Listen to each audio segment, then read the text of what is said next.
ఇక ఇప్పుడు ఈ జగదీశ్వర్ రెడ్డి సోకాల్ ఎలుగుబంటి జగదీశ్వర్ రెడ్డి ఈయన ఫోన్ ట్యాపింగ్ సొంత మంత్రులే చేస్తుంటారు. రేవంత్ రెడ్డి మాకేం నీ మీద వ్యతిరేకత లేదు, మీ మంత్రులే ఫీల్ అవుతారని. మా మంత్రులు ఎవరు ఫీల్ కావట్లేరు. మా మంత్రులందరూ ఐక్యతతోటి ప్రజాపాలన అందించే పరిస్థితిలో ప్రజాపాలన అందించే విధంగా ముందుకు పోతారు. ఇంకో విషయం ఏమంటుండు, జయపాల్ రెడ్డి గారు ఈ రోజు బతుకుంటే ఆత్మహత్య చేసుకుంటాడట. రేవంత్ రెడ్డి గారిని చూసి, రేవంత్ రెడ్డి గారి మాటల్ని చూసి జయపాల్ రెడ్డి గారు ఈ రోజు బతుకుండడం కాదు, ఈ రోజు చనిపోయి కూడా పైనుంచి చూసి ఆయన ఆత్మ శాంతిస్తుంది. ఎందుకంటే నా అల్లుడు నా కోసం నక్లెస్ రోడ్ దగ్గర పివి నరసింహారావు గారి పక్కన నాకు సమాధి కట్టించే ప్రయత్నం చేసిరు.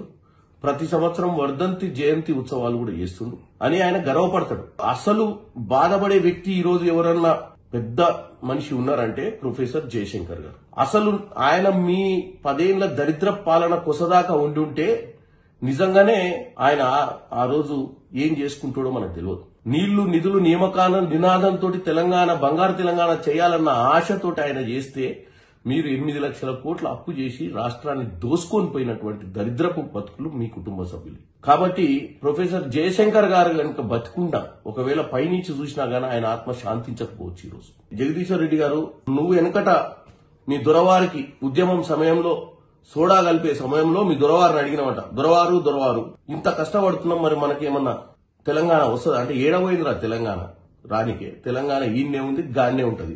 మనం పెట్టిన పార్టీ ఎందుకంటే మనము బై ఎలక్షన్లు కలెక్షన్లు చేసుకోవడం తప్ప దోచుకోవడం దాచుకోవడం అనే సిద్ధాంతం మనది. అంతే తప్ప తెలంగాణ రాదు పాడు రాదు అని చెప్పినటువంటి దాఖలాలు ఇదే సోడా మిక్సర్ కి చెప్పింది వాళ్ళ బాస్.